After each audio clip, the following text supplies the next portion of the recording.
Cette musique, c'est une marche sortie tout droit des fanfares de Guillaume II, une ambiance destinée à nous introduire dans un endroit peu connu, le fort de Mutzig, construit en 1895 par le Kaiser et qui est en restauration depuis quelques mois.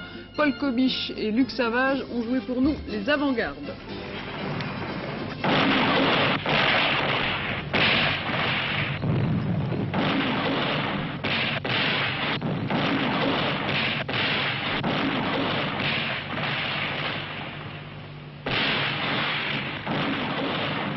« 20 coups de canon. L'histoire retiendra du fort de Mutzig ce fait étrange.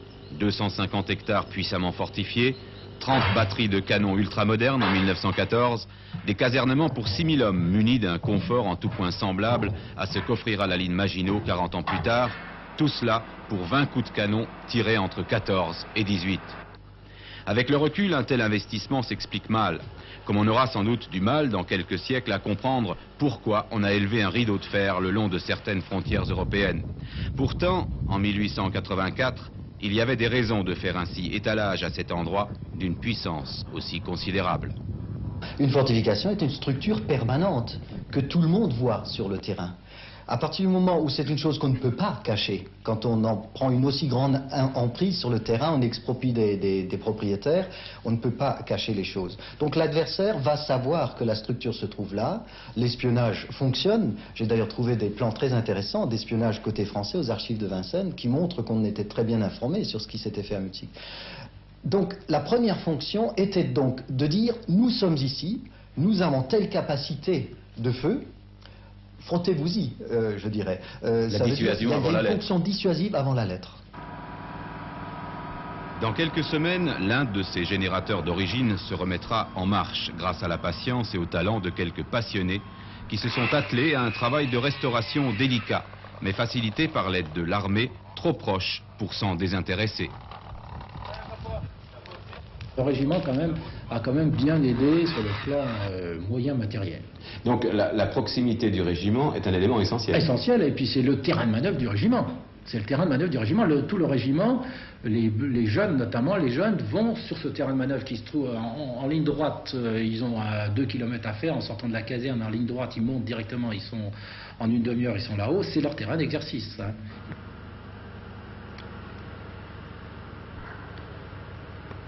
Même le pain était fabriqué sur place et la cuisine mitonnée dans des autoclaves réutilisables aujourd'hui telles quelles.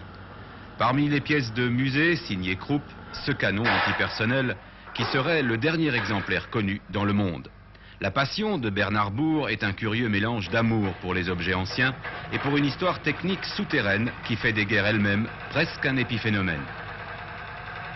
Finalement, que ce soit du côté allemand, du côté français, du côté autrichien, du côté belge, du côté hollandais, finalement, toutes ces personnes qui étaient les détenteurs du savoir, comment on construisait une forteresse, faisaient partie d'un petit groupe qui se connaissait parfaitement, qui savait que lui était en train de travailler dans cette direction-là, que nous, de ce côté-ci, en fonction de nos capacités industrielles, de notre savoir-faire, notre science, notre technologie, on faisait plutôt dans cette direction.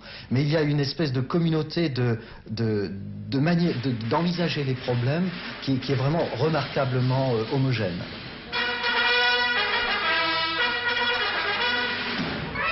Heureuse retombée de ce projet picrocolesque, les indemnités versées à la commune de Mutzig par le Kaiser Wilhelm ont permis à cette ville de se doter de l'eau courante, un luxe fort rare à la fin du siècle dernier.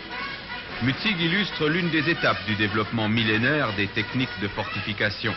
Du mur des païens à la ligne Maginot, l'Alsace est bien resté le terrain d'élection pour les bâtisseurs et les défenseurs d'empire. N'empêche, pour 20 coups de canon, c'est cher payé. Dimanche, le